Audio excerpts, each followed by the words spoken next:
नमस्कार। मैं Dhananjay Kumar the public India में आपका स्वागत। राहुल गांधी को संसद में नहीं बोलने दिया गया। 50 मिनट तक उन्होंने अपनी बात रखने की कोशिश की, लेकिन उनको इस बीच जो है 11 बार स्पीकर ने टोका और जो संसदीय कार्य मंत्री हैं किरण रिजिजू, उन्होंने 7 बार टोका। और उनके अलावा राजनाथ सिंह ने भी बोला। उनके कई शब्द पे, खासकर इडियट शब्द पर जो है आपत्ति की गई। ये भी कहा गया कि राहुल गांधी जो है वो असत्य बोल रहे हैं। बात आई, राहुल गांधी कहना चाह रहे थे कि जो खास करके जो बिल था वो तो अलग था, लोगों ने उसका बोला ही, लेकिन राहुल गांधी का जो मुख्य था कि जो जंतर मंतर पर, संसद मार्ग पर दिल्ली में जो प्रोटेस्ट हुआ पेपर लीक मामले को लेकर के, कॉकरोच जनता पार्टी द्वारा आयोजित जो प्रोटेस्ट था, उस प्रोटेस्ट में जो लोग आए, जो युवा आए, जो लड़कियां आई, जो पेरेंट्स आए, उन पर जो बर्बर लाठी चार्ज हुआ, पैलेट गन चलाया गया, तो किसके इशारे पर चलाया गया? संसद में ये कहा गया कि ये अमित शाह जी इसके लिए जिम्मेदार नहीं है, चूंकि राहुल गांधी को जानकारी नहीं है।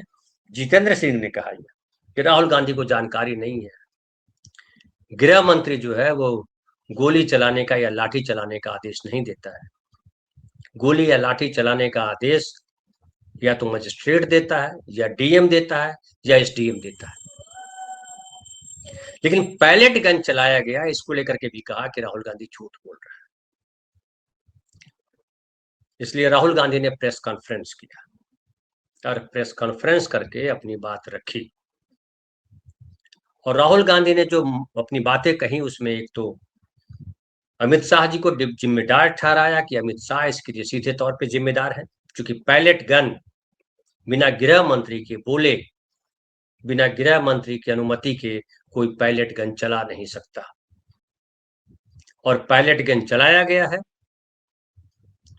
पत्रकारों ने पूछा कि जो है आप तो कह रहे हैं पैलेट गन चलाया गया, लेकिन सरकार नहीं कह रही। बोले हमने तो वीडियो भी दिखाया आपको, जिन पर पैलेट गन चलाया गया, जिनको छर्रे लगे, उनको लेकर के हम सामने आए। एक की आंख चली गई, कील लगी, लाठियां चलाई गई। कई सारे ऐसे लोग उस पुलिस की तरफ से शामिल थे जो पुलिस की वर्दी में नहीं थे, बैच नहीं था। वो कौन थे? इन सारे सवालों के जवाब सरकार की तरफ से नहीं आ रहा। और विडंबना है कि संसद के भीतर बोलने भी नहीं दिया जा रहा है। इस बीच देखिए कि प्रधानमंत्री, गृह मंत्री दोनों संसद में नहीं आए। कल से यह बात हो रही थी कि प्रधानमंत्री संसद में आए, गृह मंत्री संसद में आए। राहुल गांधी बाकायदा कहते रहे गृह मंत्री को संसद में आना चाहिए। दोनों में से कोई नहीं आए और जो बिल था वो पास हो गया। न गृह मंत्री ने कुछ उस पर बोला, न प्रधानमंत्री ने कुछ उस पर बोला। और जो लोक परीक्षा संशोधन बिल था वो पास हो गया। अब ये हुआ है कि देखिए उसमें जो कम से कम 7 साल की सजा है और 7 साल से लेकर के अधिकतम 10 साल तक की सजा है और 10 करोड़ रुपए तक के जुर्माने का प्रावधान किया गया है। बिल पर कुल जो है 9 घंटे चर्चा हुई और बिना प्रधानमंत्री के बोला, बिना गृह मंत्री के बोले, बिना जो एलओपी है उनको बोलने नहीं दिया गया और बिल पास किया गया। बिल को पास होना था, क्योंकि बिल जो है बहुमत से पास होता है। तो जो बहस का, जो बिल पर बहस का जो रखा गया कार्यक्रम, जाहिर है वो दिखावे का कार्यक्रम था। वो बताने के लिए था कि हमने बहस के लिए बिल को रखा। उसके अलावा वंदे मातरम को लेकर के भी बिल पास हुआ। वंदे मातरम का कोई अगर अपमान करता है या उसके बारे में कुछ गलत बोलता है तो 3 साल की जेल हो सकती है, जुर्माना हो सकता है, या दोनों हो सकता है। तो दोनों बिल पास हो गए। बिल तो हमेशा पास ही हो जाते हैं, लेकिन मूल सवाल है कि जो संसद में बहस हो, आम आदमी के मुद्दे हो, और जो बिल पास किए गए उसको लेकर के पहले भी लोगों ने बोला संसद के भीतर, कल भी। परसों भी ये गौरव गोगोई ने तो साफ साफ कहा कि 2024 में जो ये बिल पास हुआ था, ये जो कानून बना था, जिसका संशोधन कानून बनाया गया, 46 लोगों को पकड़ा गया, लेकिन किसी के खिलाफ जो है कोई सबूत नहीं मिले सीबीआई को, और सब छूट गए। तो कठोर कानून तो बना रहे हैं, लेकिन उन्हें अरेस्ट कैसे करेंगे, उनके खिलाफ सबूत कैसे लाएंगे? असल है उसको, उसके खिलाफ जो जांच प्रक्रिया है वो सही हो। लेकिन न प्रधानमंत्री ने जवाब दिया, न गृह मंत्री ने जवाब दिया। जवाब क्या देना, आए ही नहीं संसद। अब सोच लीजिए, याद कीजिए आप, प्रधानमंत्री ने जो है वो, जब आंदोलन चल रहा था तो बाकायदा इंस्टाग्राम पे आए और प्रधानमंत्री ने कहा कि कठोर कानून बनाएंगे। अब सोच लीजिए कठोर कानून की कितनी अहमियत है प्रधानमंत्री की नजर में, या इस कानून की कितनी अहमियत है प्रधानमंत्री की नजर में कि वो संसद में भी नहीं आए कि कौन क्या बोल रहा है। क्या संसद का महत्व नहीं है? क्या प्रधानमंत्री चाहते हैं कि जो उन्होंने कह दिया उसको मान लिया जाए? राहुल गांधी ने इस बात को लेकर के अंधभक्त और इडियट वाली कथा भी सुनाई कि 3 तरह के लोग होते हैं, स्टूडेंट होते हैं, इडियट होते हैं, अंधभक्त होते हैं, और इसको लेकर के बड़ा हंगामा हुआ। लेकिन फिर उसके बाद राहुल गांधी ने कहा कि हम प्रेस कॉन्फ्रेंस करेंगे। 6 बजे उन्होंने प्रेस कॉन्फ्रेंस की बात रखी, और 6 बजे उन्होंने प्रेस कॉन्फ्रेंस किया। पहले उन्होंने प्रेजेंटेशन दिया, और उस प्रेजेंटेशन में सारी बात रखी कि किस तरह के किस तरीके से आम प्रदर्शनकारियों पर बर्बर लाठीचार्ज हुआ, पायलट गन चलाया गया, कील लगी, लाठियां चलाई गई, उन्हें मारा पीटा गया। उसके बाद जो प्रेस के लोग थे उन्होंने सवाल भी किए, और तमाम सवालों के जवाब दिए राहुल गांधी ने। और राहुल गांधी ने साफ साफ कहा, जो आखिर में बात आई, कि अमित शाह हर बात के लिए दोषी है, और अब अमित शाह को जाना होगा। बाकायदा राहुल गांधी ने कहा, यानी अब अमित शाह का इस्तीफा चाह रहे हैं राहुल गांधी, ये साफ हो गया। अब देखिए, ये भी दिखाई पड़ रहा है कि सरकार ने जो कहा, सुप्रीम कोर्ट ने भी कहा था कि जो नाबालिग बच्चे हैं उन्हें रिहा किया जाए। जो कॉकरोच जनता पार्टी के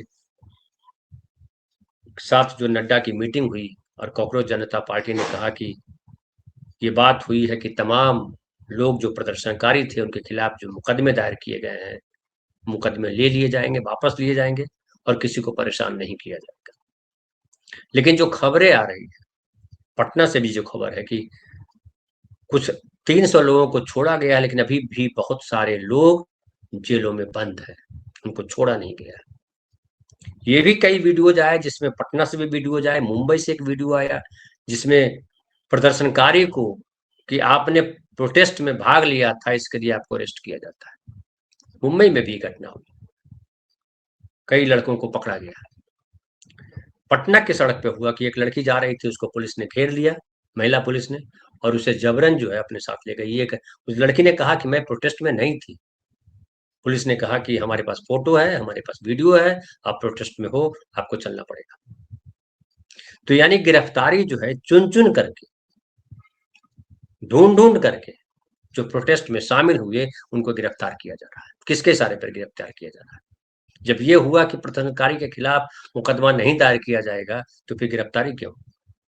लेकिन कॉकरोच जनता पार्टी के लोगों का कोई बयान मैं नहीं देख पा रहा हूं। नेहा ने जरूर कहा है कि अगर 30 जुलाई तक, यानी आज रात तक, तमाम लोग जो गिरफ्तार किए गए हैं उनको रिहा नहीं किया गया, उनको छोड़ा नहीं गया, मुकदमे नहीं उठाए गए, तो पटना में भी जंतर मंतर वाली स्थिति खड़ी कर देंगे। राहुल गांधी कॉकरोच जनता पार्टी के साथ नहीं थे, राहुल गांधी के आह्वान पर भी यूथ नहीं आए थे, वो आए थे कॉकरोच जनता पार्टी के आह्वान पर। लेकिन राहुल गांधी उन तमाम लोगों की चिंता कर रहे हैं जिनके साथ मारपीट हुई, जिनको गिरफ्तार किया गया, और जिनको गिरफ्तार किया जा रहा है।